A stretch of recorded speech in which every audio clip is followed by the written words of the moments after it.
Content warning. This video talks about experiences of sexual violence. Please look after yourself if you choose to watch this video.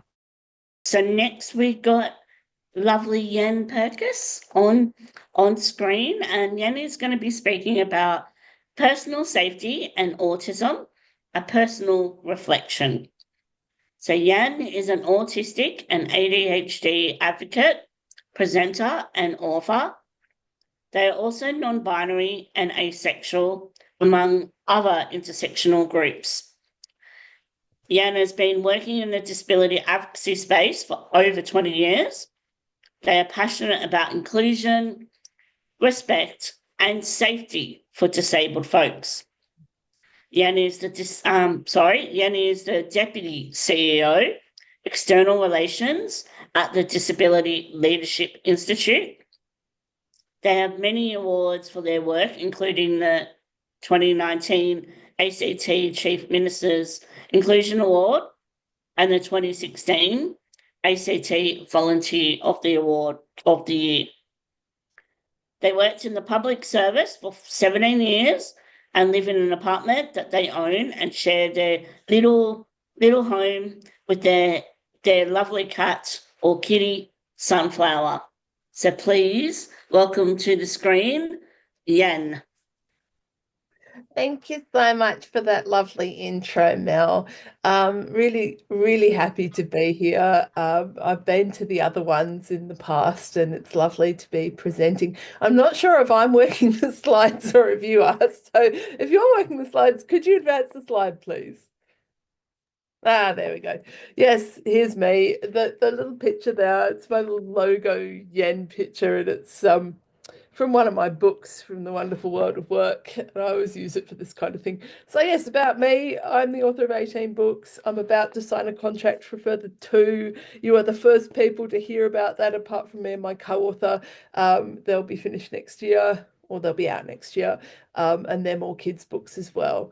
I'm a consultant, I'm a presenter, I've been giving presentations since 2002, it's a bit ridiculous, including 2 for TEDx Canberra. I'm a visual artist, I am a deputy CEO, which sounds a lot more important than I'm sure it is.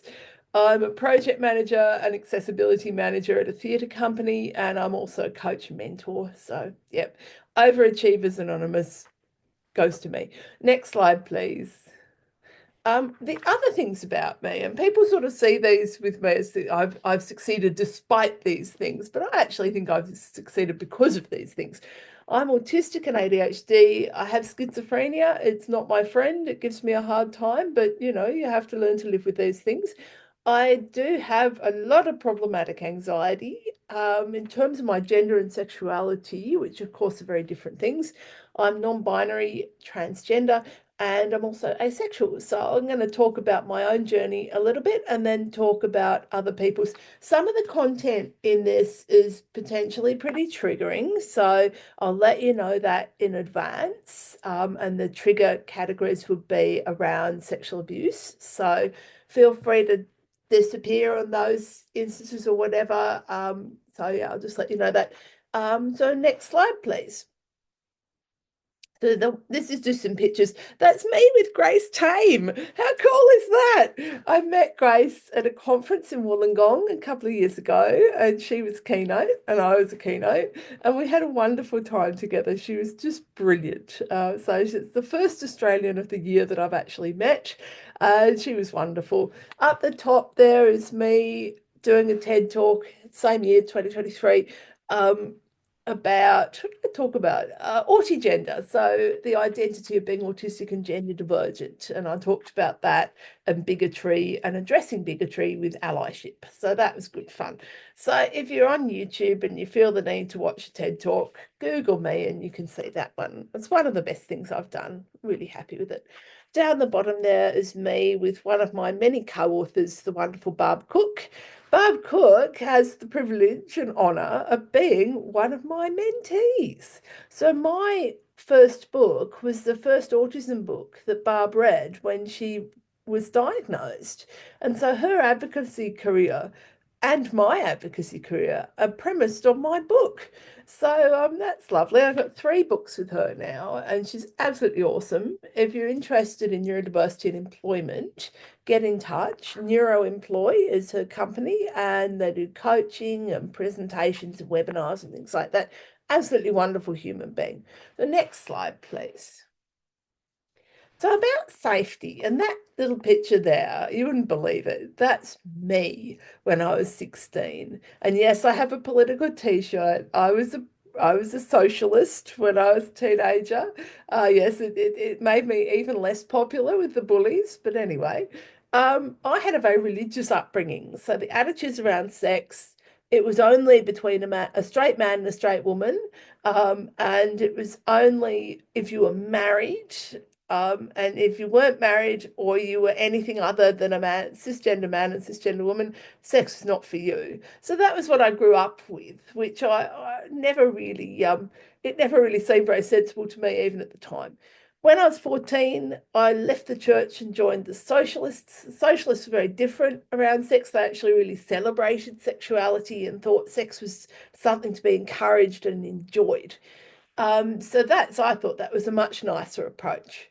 But when I was 16, I had a sexual encounter with a man that was not consensual. It was abusive, which left me in a really bad place. It made me quite traumatized, and I felt like it was my fault, and I felt really guilty about it. It's dreadful.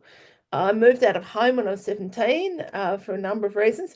Got myself a job because you can't live independently when you're 17 if you don't have a job, because there was no Centrelink or anything like that available to me then. So I got a job at a fast food restaurant, which was fine. I was there for a couple of years. And just before I left, this new manager started who was a creep, basically, and was abusive to me. And I understand some of the other women in the workplace. Um, and I felt constantly at risk of victimization. Everywhere I went, it seemed there was a creepy man with designs on me, and it was awful. I felt like I had a sign on my head saying, "Hey, creepy man, give me a hard time." Um, well, a few years after the abuse when I was 16 happened, I reported it to the police because I thought this person's done the wrong thing. Um, I want him to be taken, brought to justice. And the police were lovely, and they told me about all these things. And they said, the problem we have is that you're going to be the one that gets put on trial, not him. So you'll get cross-examined and you'll be considered, you have to prove what happened rather than him having to prove what didn't happen. And I felt so ashamed because I couldn't do it. I could not stand up in court and be cross-examined on my motivations and whether I said yes or whether I said no, or whether my way of saying no was actually no, and all of these things. And I just thought, can't do it. I honestly can't do this. And I didn't do it. I actually mentioned that to Grace Tame, and I said, you brought them to justice. You did the right thing. And she said, no, we all have our own way of doing it. So that was really encouraging. But gee, it's not a good system where the victim is the defendant. Next slide, please. So sexuality. When I was 16, I thought I was a lesbian because I'd had a sexual encounter with a man and it was really seriously and unpleasant, and I didn't like men and I'd never liked men, but women were all soft and curvy and, like a sister or something like that. So I thought that I needed a partner. It's very odd. A lot of autistic people struggle to find a partner. I don't exactly know why that is. But it is a definite thing, and it was a thing for me. But when I did find a partner, I didn't really enjoy the sex side of it. I knew you were supposed to, especially as a big bolshy socialist. You're supposed to go, oh, sex, that's for me. But I just really didn't like it. I figured that women were just a bit less icky than men, but still really, really icky. And I felt obligated to be in a relationship. It's what you did. That's what normal people do, is they have a partner. I had a small number of relationships and none of them really worked out.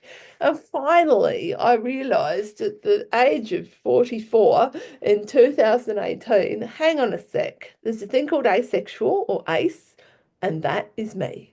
And it was a lovely place to get to. I no longer had to worry about, oh, should I be in a relationship? And if I was in a relationship, think, oh, should I be actually enjoying the sex side of things rather than just tolerating it? Next slide, please. Gender identity and sexuality are completely different things. I will say that up front. Sexuality is about your interest or not in sex and sexual activity, and your gender is about your gender. So for me, I'm non-binary and trans. What does this mean? It means if you ask me, are you a boy or a girl? I'll say no. My gender is actually a gender. So the idea is I don't have one. And I always give the example of that as nationality. So I moved to Australia from England when I was 11 years old. Because of the age that I moved, and I've spoken to other migrants of similar age when they moved, I formed no sense of national identity. So I don't care who wins at the cricket. I really honestly don't. I do not have a strong sense of nationalism. I do not have any sense of nationalism. I live in a country that I quite like. It's nice. You're not going to get killed walking down the street most of the time. We're not going to go to war with, the next door neighbours or whatever. But I don't actually have any kind of national pride. And that's how I feel about gender. I don't have one. If I think to myself, what do I feel about my gender? There's a blank. There's nothing there. So that actually is a gender identity that's understood and accepted. And it's called agender. So I'm non-binary transgender and within that agender. So it gets a bit complicated, but not really. Gender identity and gender expression are different things. So your gender identity is how you feel about your gender. Your gender expression is how you put that into the world. So for me, my name is part of my gender expression. My clothes, my hair, all of those things are part of what forms my gender expression. It's very confusing because people make assumptions around that. Which is not very helpful. And then you face assumptions around gender and sexuality based on being autistic, because there's, and I'll talk about this soon, the whole load of stereotypes and assumptions around gender and sexuality for autistic people. I have a public profile as a non-binary person and an autistic person, so I get lots of feedback on what people think I should be doing with my gender and what I should be doing with my sexuality and what I should post on my page. And people love giving unsolicited advice. However, despite all of that, I absolutely love who I am. My identities as non-binary and asexual are absolutely spot on. I got there eventually. Yes, it took me over 40 years for both of those to become my identities, but here I am now, and yay to that. Next slide. Oh, and the picture there is me at Mardi Gras. I went to Mardi Gras in 2019. It was one of the best things I've ever done in my whole life. It was just incredible. It was so affirming. And I got to the end of the parade and I went for a couple of hours and I'm like, yeah, I want to go back and do that one again, please. So cool. Gotta love Mardi Gras. Anyway, next slide. Okay, enough about Yenn. We talked about Yenn enough. We can talk about other people now. Disabled people, as everyone today has said, have sexual feelings. There has been, and sadly still persists, the attitude that this is somehow wrong. I've got an example of this, and it was from a long time ago, but when I went to uni, one of my uni colleagues had a part-time job at a disability residential service, and most of the people there had intellectual disability. And she said that they've been told as staff, make sure they don't do anything sexual, like masturbation was what they meant. And it's like, why? Why do people have not got the right to masturbate? That's everyone else gets to do it. The other thing was the assumption that disabled people, and Rachel Watton talked about this as well, the idea that we're all just heterosexual or asexual, and also cisgender. So that heteronormative and cisnormative approach. Sadly, disabled people, including me in the past, are often taken advantage of. So promoting safety and ensuring people are safe is very important in this space. And we have the same right as anybody else to enjoyable, consensual sex that everyone else does, if that's what we want. The next slide. Consent. I love this. When I do a new presentation, and this is a brand new presentation, I've never done this one before. This is specifically for this meeting, so yay to that. I love when I do a new presentation, there's a key term, and I just type it into Google and say, Google, what does this mean? And when I put in what is consent, Google defined it as the agreement to do something, which I thought was very succinct. In the context of sexual activity, this means agreeing to do a sexual activity. Consent needs to be explicit, such as if someone doesn't agree to doing something, then it is, as such, non-consensual. And sex without consent is sexual abuse. There's also the concept of a safe word that a lot of people apparently use, which means you can be doing your sexual activity, and if someone gets to the point that they don't want to do that anymore, they'll say the safe word. When I was drafting this, I'm thinking, what would I use as a safe word? And I decided upon bananas, as you do. But yes, that is a strategy in that space that lots of people use, apparently. Next slide, please. Assumptions around disability and sexuality. So assumptions include a bunch of things. All disabled people are asexual, and if they're not, they should be. If disabled people have an interest in sex, that they have to be heterosexual. That sexuality is of essence harmful for disabled folks.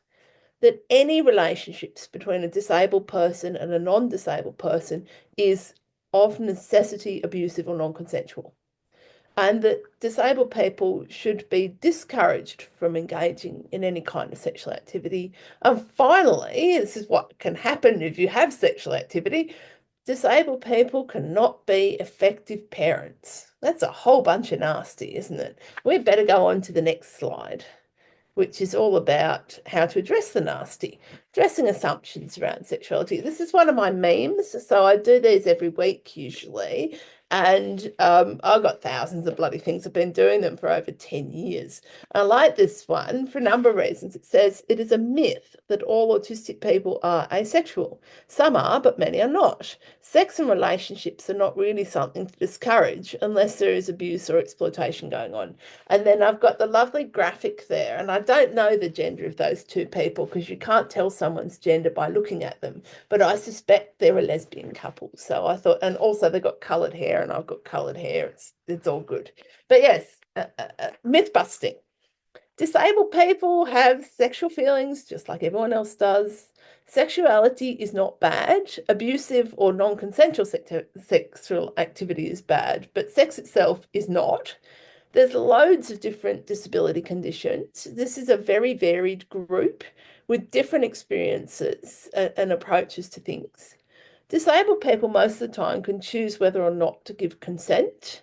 And if something is genuinely consensual, it's not abusive or exploitative, it's a good thing and should be encouraged.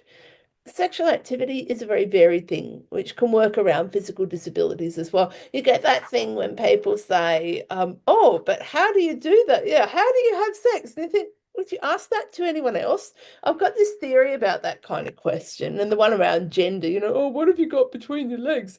It's like, look, if you wouldn't ask it of your grandmother, please don't ask it of me or anyone else. Probing personal questions, not okay. Next slide, please. Oh dear, this one breaks my heart. It really does. And it breaks my heart because my understanding is it still continues. My mum, lovely woman, Glenys, she used to be, when I was a kid, she was a receptionist at a GP clinic in England. And every month, and I use this word as I'm quoting directly, it's not terminology I would ever choose to use, but the simple girls came in every month for their injection. Basically, they were forcing sterilisation on women with intellectual disability, possibly neurodivergence as well. Not okay on so many levels, and it still persists. Many disabled people can actually be really fantastic parents. The irony is my mum's autistic and my dad's ADHD, so they are both disabled parents and they did a pretty good job. my brother's nice as well, you know. The idea that disability equals poor parenting is very problematic and not true. And who gets to say who can have children? You know, who's deciding this? Plenty of non-disabled people are absolutely horrible parents. Should we be sterilizing them too? The other thing is poverty. If you're poor, you're going to be viewed as a bad parent, and face having children removed. If you're wealthy, even if you are abusive, and I've met plenty of people with abusive parents that are wealthy, get away with it scot-free. So, yeah, that's a very problematic area. And to my mind, it is never okay for somebody to make that decision about a person. Next slide, please. So talking about sex. I love this graphic. If you want these graphics, I get them from a site called Pixabay, and they're free, copyright-free downloads that you can put in your presentations or your dot points or whatever. I quite like this one. Two wheelchair users having a smooch. Gotta like a good smooch. So talking about sex, it's really important to have conversations around sex. It can actually be a protective factor for people. It can mean the difference between facing abuse and not. So it's really important to have those conversations. Don't be shy about talking about sex. It's a natural part of being a person. Knowledge equals power in this space as well. And look at all these wonderful publications from Say For Me, Say For You, the I Start Tour, all of those things, Consent Guide. Check those out because that's really important. The other thing is when talking to adults about sex, regardless of what disability they have, please don't use like euphemisms like PP or vajingo or stuff like that. It's a penis and a vagina. We all have one or other or something. You know, it's patronizing to speak to people like that. In fact, don't even speak to children like that. You know, knowing the proper words is a good thing. And actually getting rid of that coyness about sex, because if you feel embarrassed to talk about sex, you're going to struggle to tell people about it yourself, and that can mean that people might be more likely to take advantage. So being confident and open and happy to talk about these things is a good outcome. We'll do the next slide. I'm nearly done. Here we go. Sex workers and disability. And I thank Rachel Watton for her wonderful presentation on the research that they're doing. This is a really important area. Increasingly, oh, there's a typo. Increasingly, Yenn has typos in their PowerPoint slides. Increasingly, sex workers are providing services for people with disability. This is a really, really good thing. It's not, I mean, I'm not religious at all, so it's not a moral question for me, but if it is for you, put that to side. It's not a moral question, it's a practical one. People need something, they can pay for the service. There you go. Everyone has the right to enjoyable consensual sex should they want it. If that means using the services of a sex worker, then absolutely go for it. That's their job. They get paid to do it. My understanding is they do a very good job. And there have been and continue to be discussions around this, providing funding for people to access sex workers as part of disability funding. I say absolutely put your hand up, do that one. I think that's really important. Yeah, I think it is very important that being sexually frustrated can be a real pain for people that are very sexually motivated. So being able to access something that's going to support you through that and to get rid of the frustration and have an enjoyable experience, go for it, I say, absolutely. Next slide, please. Final thoughts. This one's me showing my age. It's from a song in the 90s by a band called Salt and Pepper. And it's sex is natural, sex is good. Not everybody has it, but everybody should. So I thought that should go in there.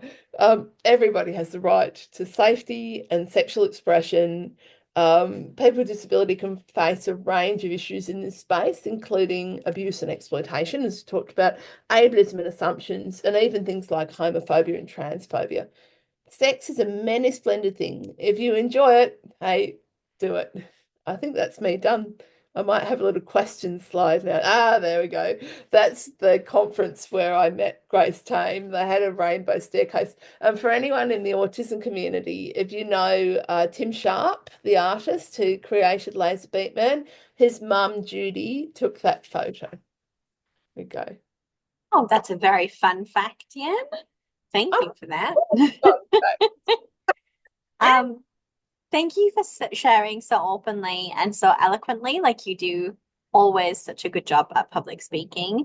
And it was especially lovely to hear how finding your personal identities has been tied into your experiences of safety and how that has increased with those, as well as the connection between disability and sexuality. I love the phrase, if you wouldn't ask it of your grandmother, don't ask me. I think I'm going to pull that one out. Absolutely. When somebody asks a inappropriate question, be like, would you ask your grandma that? No, then you don't need to ask me. I do have a question for you, Jensky. Do you think shows like Love on the Spectrum helps the broader public understand that people with disability have romantic and sexual desires? Or do you think it's a hindrance that encourages infantilizing people with disability? I actually think both. I have Both? had so many people say to me, oh, have you watched Love on the Spectrum? I could only bear 10 minutes of it. It was so voyeuristic. It's like, oh, there's weird people and they're meeting other weird people and oh, they're so strange.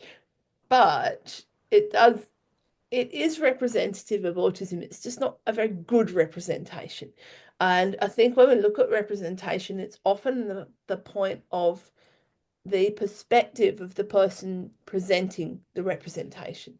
So I think Love on the Spectrum TV network thought, oh, people will like this, oh, it's weird, it's quirky. Whereas if a show was created by me, it would be very, very different. So I think representation is a huge issue in the disability community.